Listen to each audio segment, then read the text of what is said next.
제가 사실 작년 가을쯤에 이제 사실 전국을 돌면서 우리 당원들과 지지자들 만나고 있었는데 중단된 것을 다시 재개한 것이다.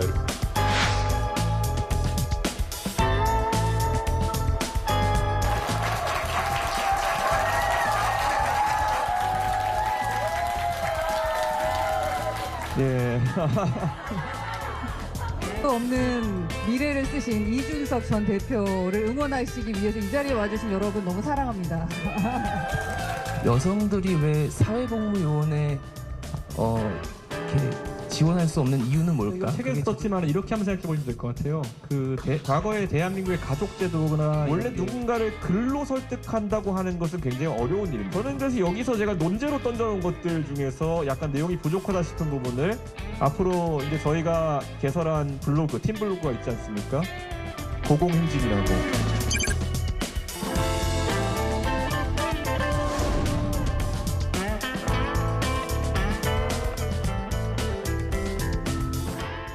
네, 이준석 전 국민의힘 대표 나오셨습니다. 어서 오십시오. 네, 안녕하세요. 오랜만에 뵙습니다. 예. 사인본으로 하나. 아, 예. 이준석의 거부할 수 없는 미래.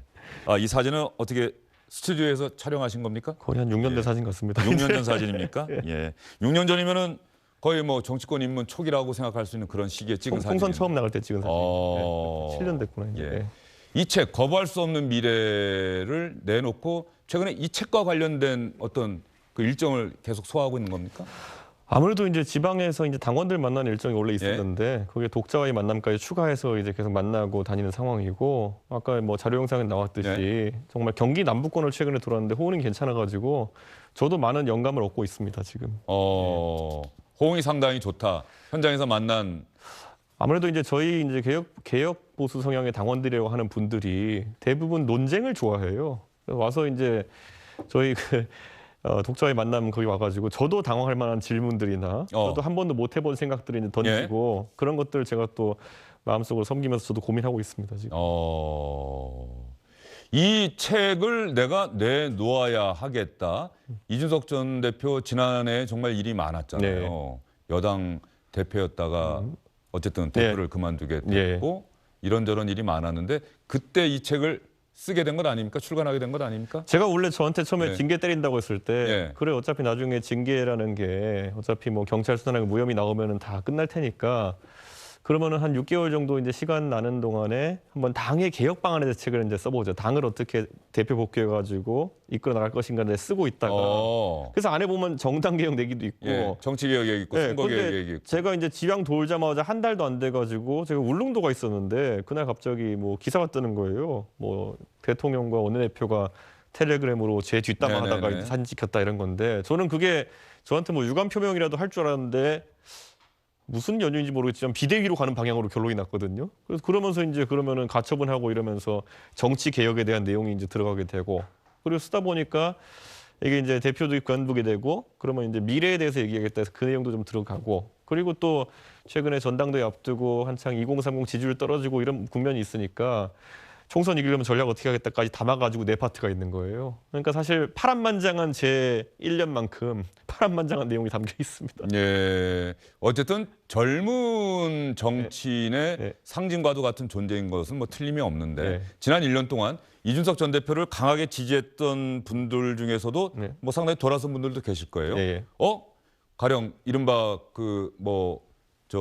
그 징계가 된 사유 이게 혹시 사실 아닌가 이렇게 생각하시는 분도 있고 이번에 지금 검찰로 송치가 돼서 아직까지 아무런 진전이 없다 보니 어떻습니까? 그 부분은 그 이른바 사법 리스크라고 하는데 아무래도 그런 부분에 대해서 뭐 리스크라는 거는 그 중간 단계에서 아무리 제가 설명을 해도 거기에 대해 가지고 누군가는 또 음모를 제기하고 이렇게 진행되기 때문에 최종 결과 나오는 거 보시면 다들 이해하실 수 있을 겁니다. 어떤 상황이 그때 제가 한번 통틀어 가지고 설명을 한번 드릴 기회가 있겠죠. 그게 제 기억에는 다 나머지 부분들은 대부분 뭐 무혐의나 뭐 시효가 지났다고 그냥 넘어갔는데 무고 혐의로 고발한 사안만 그게 이준석 전 대표가 고발한 사안. 그렇죠. 그게 이제 나중에 보시면요. 정말 이 과정도 설명할 것들이 있고요. 그리고 저한테만 이례적으로 적용된 그런 상황들도 있습니다. 한번 그거는 아무리 중간에 이야기해도 그거는 뭐 유튜버들이라는 사람들이 계속 물고 늘어지니까요. 나중에 뭐 제 생각엔 뭐 그렇게 오래 끌지 않을 사안인 것 같거든요. 아, 그래요? 한번 봤으면 좋겠습니다. 그거는. 검찰에게는 연락이 없습니까? 지금까지는 없습니다. 전혀 예. 없습니까? 내년 총선 출마하고 그러는 데는 아무런 문제가 없을 거다 이렇게 본인은 생각하세요? 어떠세요? 아니, 저는 전혀 문제 없다 생각하고 문제 있습니다. 없다고 예. 생각한다. 알겠습니다. 검찰의 또 최종 결정을 또 지켜봐야 되는 예. 대목일 것 같기도 하고요.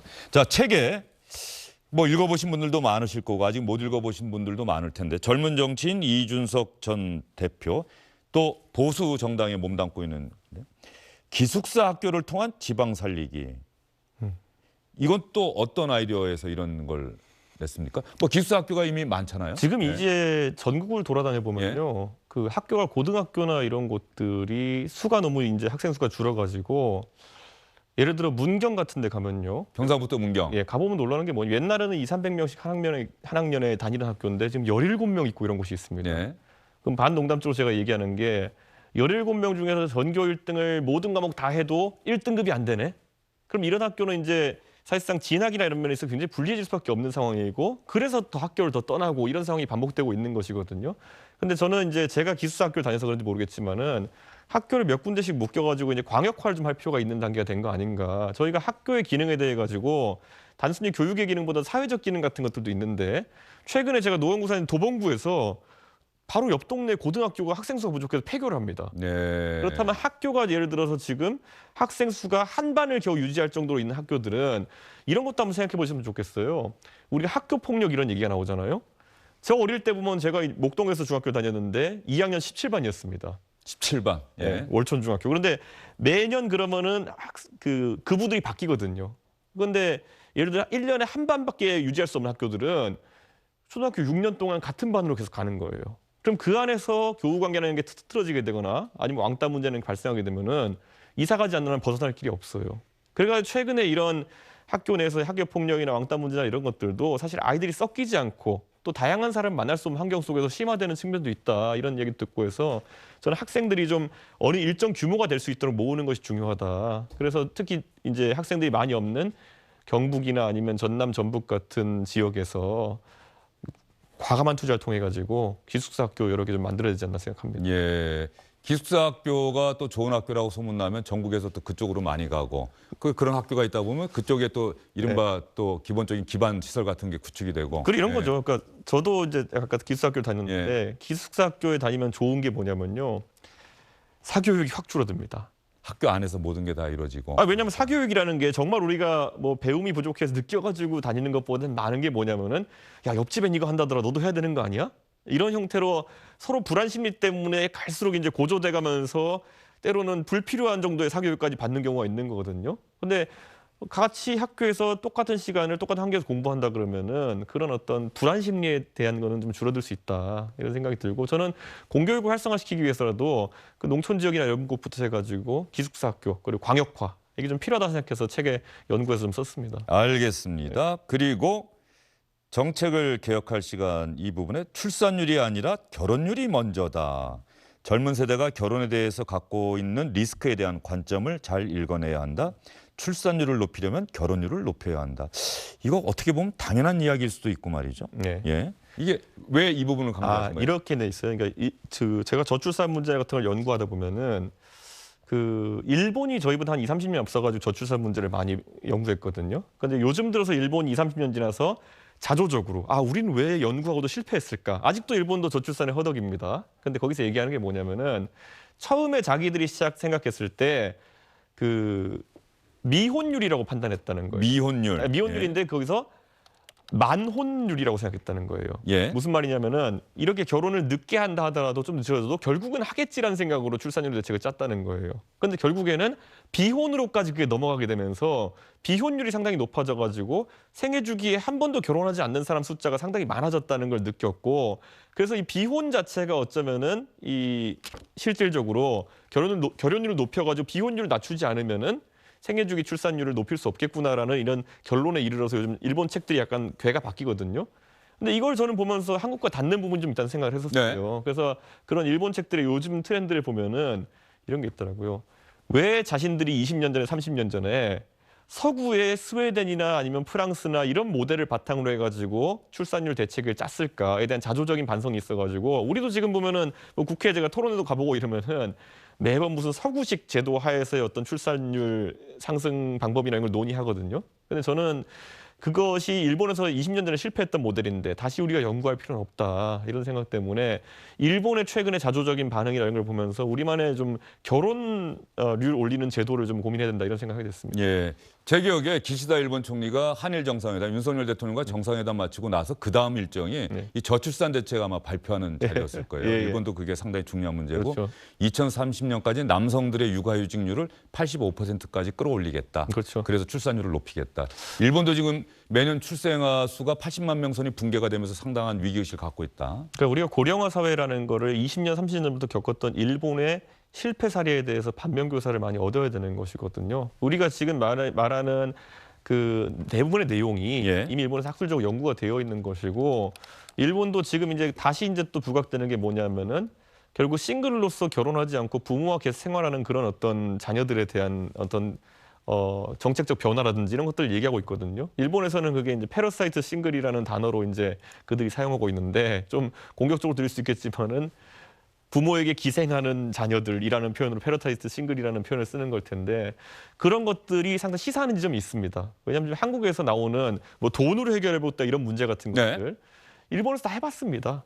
네, 그렇기 때문에 그걸 뛰어넘는 어떤 변화가 좀 있어야 되고 일본은 지금 비혼 문화에 대해 가지고 좀 직격해가지고 많은 사람들이 이제 대책을 세우려고 하고 있습니다. 예, 이 저출산 문제는 뭐 윤석열 대통령도 얼마 전에 대통령으로서 7년 만에 처음으로 저출산 고령사회위원회 회의를 직접 주재하고 지난 15년 동안 280조 원이라고 하는 예산을 쏟아부었지만 성과가 없었다. 왜 그런지 한번 따져보자.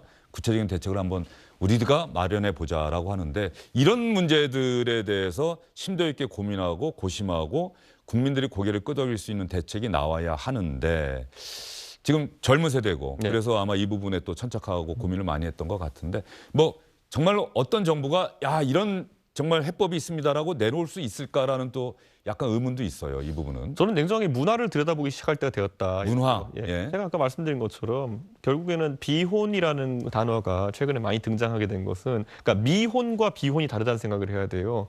미혼은 아직 안 한 거고요. 비혼은 할 생각이 없는 겁니다. 안 하는. 예전 말에 그래서 이제 만혼은 뭐냐면 늦게 결혼하는 거잖아요.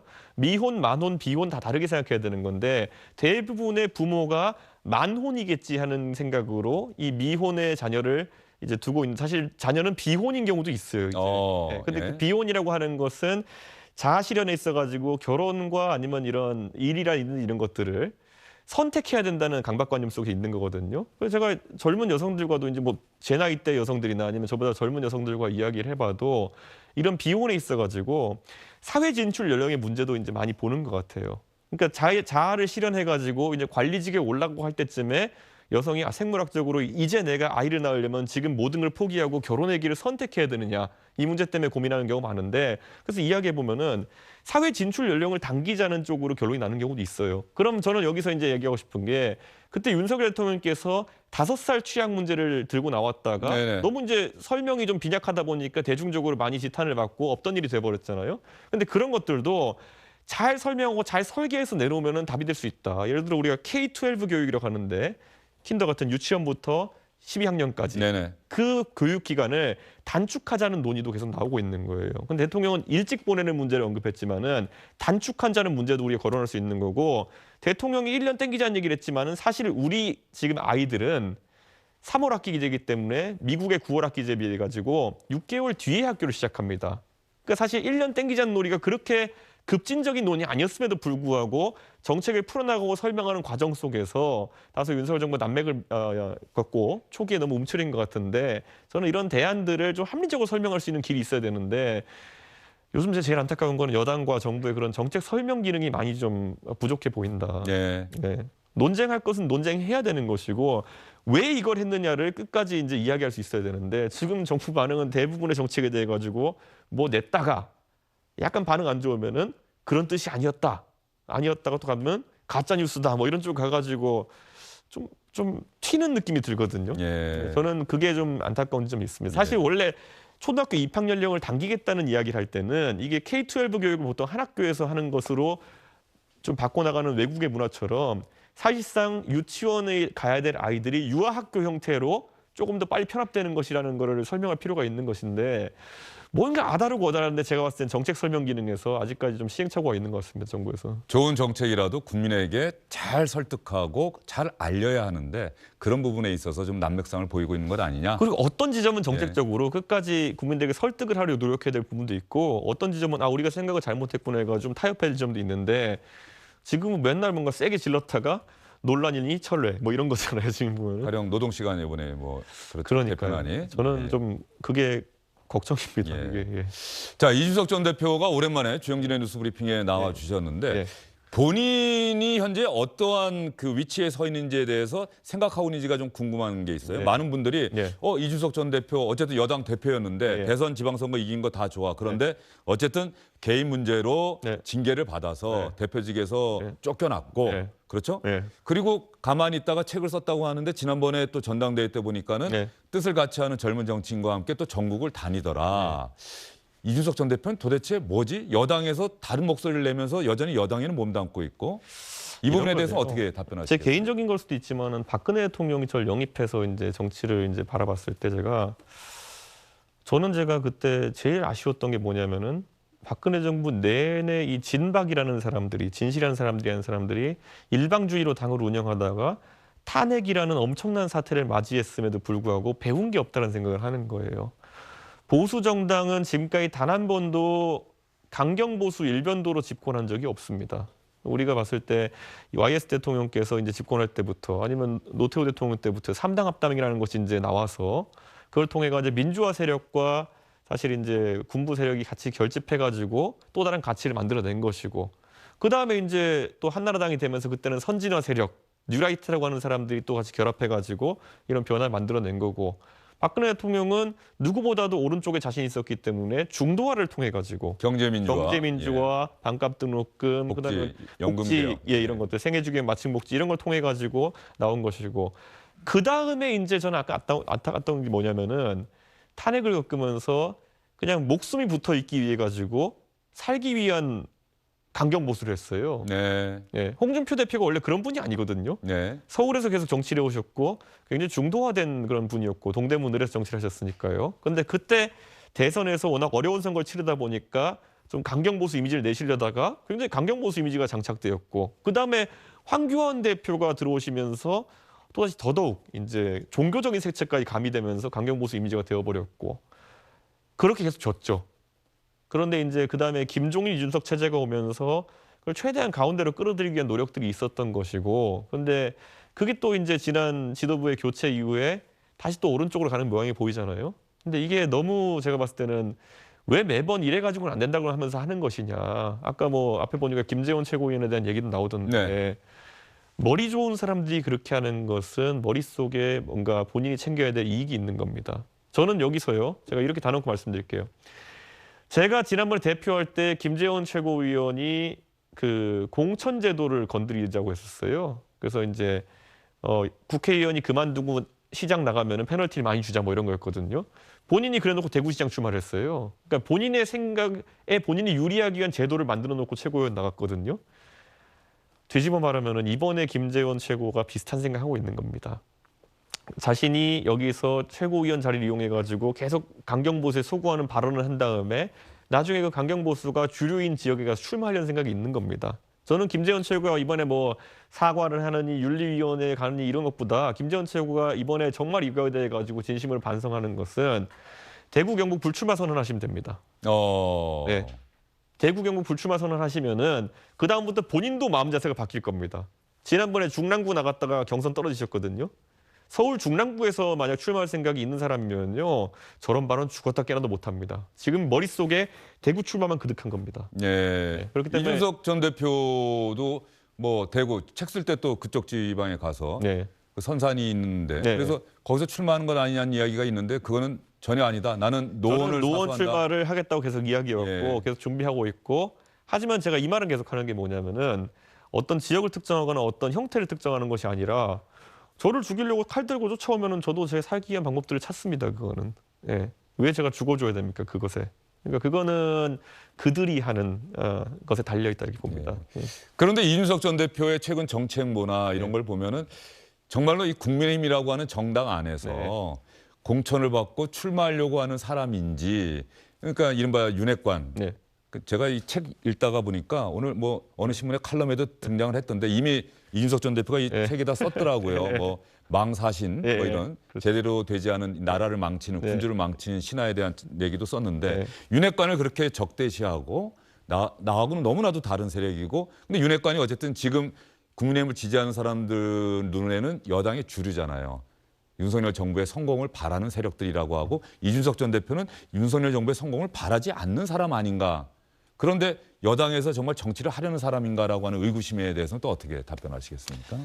대선 때 이준석이 했던 말들이 만약에 틀렸던 것이라면은 그때 이미 대선을 졌겠죠. 그때는 외견상으로라도 이준석이 하는 아젠다나 이런 것들을 따라서 당이 가는 모습처럼 보였으니까요. 근데 지금 보면 반대 방향으로 가잖아요. 예, 이준석이 했던 것들 부정해야지만이 뭔가 주류적 의견인 것처럼 해가지고 지금 이제 김기현 대표의 행보도 약간 그런 쪽으로 가고 있는 것 같은데 그냥 중간평가지만 결과가 안 좋잖아요. 3주차 중간평가를 해보면은. 예. 그렇기 때문에 저는 이 길로 계속 가려면 가도 됩니다. 그런데 결국엔 나중에 가면은 그러면 우리가 지난 15년 동안 선거를 이길 때 어땠었지라는 생각을 하게 됩니다. 보수가요. 전국 단위 선거에서 마지막으로 이겨본 게 언제인 줄 아십니까? 2012년 총선이었습니다. 2012년 대선에서 박근혜 대통령이 이겼는데 그건 박근혜 대통령 개인기에 기인하게 겼고 14년 지방선거, 16년 총선, 18년 지방선거, 20년 총선까지 계속 졌습니다. 예. 예. 근데 12년에 아까 말했던 것처럼 그럼 우리가 승리할 때 멤버가 누구였냐면은 김종인, 이상돈, 이준석이었던 것이거든요. 그리고 나서 다시 한번 이제 서울시장 보궐선거 것 때부터 승리할 때 그런 멤버가 김종인, 이준석 체제거든요. 그러니까 여기서 그 두 사람이 설명하는 거는 사실 중도화라는 세 글자로 표현이 되는 것이거든요. 그리고 또 너무 강경보수의 아젠다에 매몰되지 않는 것이거든요. 누가 만약 여기에서 벗어나가지고 진짜 종북 특위하고 이 종북 잡으러 다녀가지고 총선을 이길 수 있다? 그럼 이준석과 김종인의 용도는 폐기되는 겁니다. 아니 그렇게 이길 수 있으면 그렇게 이겨야죠. 근데 지금 이 길로 가가지고 이길 수 있다고 믿는 사람이 얼마나 될까요? 저는 그 질문을 하고 싶습니다. 네.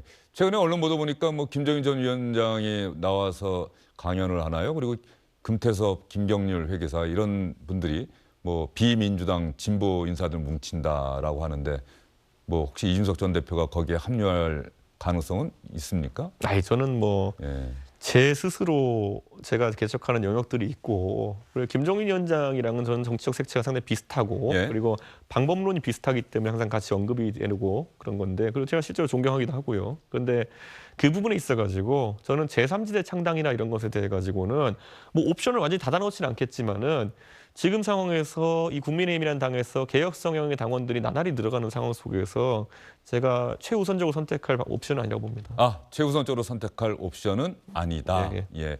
이준석 전 대표는 화법을 바꿀 생각도 전혀 없습니까? 이른바 좋아하는 사람들은 너무나 환호하는데 또 연배가 있으신 분들이나 이런 분들은 이른바 싸가지 없음, 옳은 말을 너무 싸가지 없게 하는 것 아니냐 또 이렇게 받아들일 수도 있는데. 그러니까 지금 이렇게 보시면 돼요. 그러니까 결국에는 그 말이라고 하는 것에 있어가지고 그 예전에 소크라테스 화법을 생각해 보시면 이런 게 있어요. 소크라테스가 질문을 계속 던지죠. 이렇게 질문 던지다 보면 상대가 질문에 답하지 못하는 상황에 갑자기 이제 화를 내고 소크라테스 죽이죠, 이제. 저는 사회에 계속 이 논쟁적인 이야기를 던지고 싶은 게 제 목표입니다. 왜냐하면 그 논쟁 속에서 사회에 여러 대안이 나오고 아이디어가 나오는 것이지 좋은 게 좋은 거지가 세상에 제일 쉽다니까요. 저는 그 좋은 게 좋은 거지 하는 속에서 제 존재의 가치를 못 느낍니다.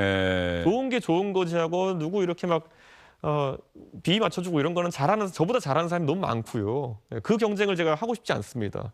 지금 저는 이 논쟁 속에서 사실 정반합을 맞춰가는 것이 우리 사회가 한 발짝 더 진일보하는 방법이다 이렇게 생각하는 것이고 지금 와서 보면 웃길걸요? 저 징계한다 그랬을 때 양두구육 했다 그래가지고 왜 이렇게 무슨 센 표현을 쓰냐 이렇게 하는데 홍준표 시장이 어제 김재원 최고위원 겨냥해서 얘기하다가 이준석 때는 그렇게 세게 하더니 그런 얘기도 했더라고요. 애초에 양두구육이 센 말도 아닌 게요. 양두구육 어디서 나오는 건 제가 초등학교 4학년 때 봤던 따개비 학습 만화 거기에 표지에 나온 거예요. 그러니까 이게 초등학생들한테 사자성어 가르칠 때 가르치는 건데 이게 무슨 비속어도 아니고 양두구육이라는 건 그냥 겉과 속이 다른 사람을 드러내는데 쓰는 그냥 일반적인 사자성어인데 사자성어 썼는데 거기에 대해서 양두구육이 뭡니까? 제가 그때 발표할 때도 보면요. 제가 이렇게 정확히 얘기했어요. 정책을 지금 하나도 공약대로 하지 않는 걸 보면서 저는 이런 정책을 팔았으나 지금 지키지 못하는 네. 것에 대해서 제가 양두구육을 한 것 같아서 너무나도 죄송스럽다 이런 거였는데 거기서 이제 유튜브식으로 해석을 하는 거죠. 해가지고 내가 개냐 이렇게 나와버리는 거예요. 근데 이렇게 가보면은 둘 중에 하나거든요. 제가 그 수준에 맞추거나 아니면은 이 화법에 대해 가지고 좀 더 면밀하게 사람들이 살펴보는 시대가 오거나 이 둘 중에 하나거든요. 제가 그 수준에 맞추기 시작하면 저도 화법이 이제 그걸 닮아가야 되는 건데 저는 그게 싫습니다. 그분들이 원하는 화법을 완전 따라가면 어디가 있냐면요. 야, 다 같이 그냥 하루에 한 번씩은 이재명 욕하고 한 번은 뭐 김정은 XXX 한 번 하고 이런 거 같이 하자는 거거든요.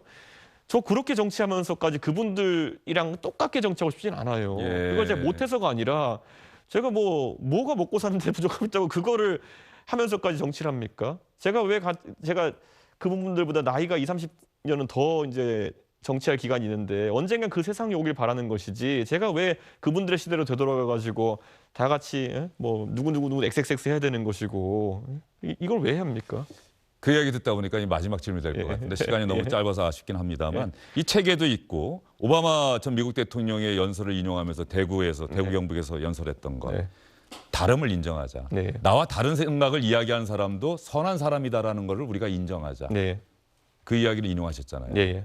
그러니까 윤핵관도 나와 다른 생각을 이야기하지만은 그래도 선한 사람들이고 이렇다라고 한 생각을 안 하시는 거예요? 윤핵관이요. 예를 들어 정책에 대해서 저랑 어떤 얘기를 해서 논쟁하자 그러면 전 언제든지 할 자신이 있습니다. 그런데 지금 윤핵관들이 모여가지고 한 게 뭔지 혹시 정책적으로 한 게 뭔지 기억나는 국민 있으시면 한번 그 유튜브 댓글창에 올려주세요. 제가 나중에 확인해 볼 테니까.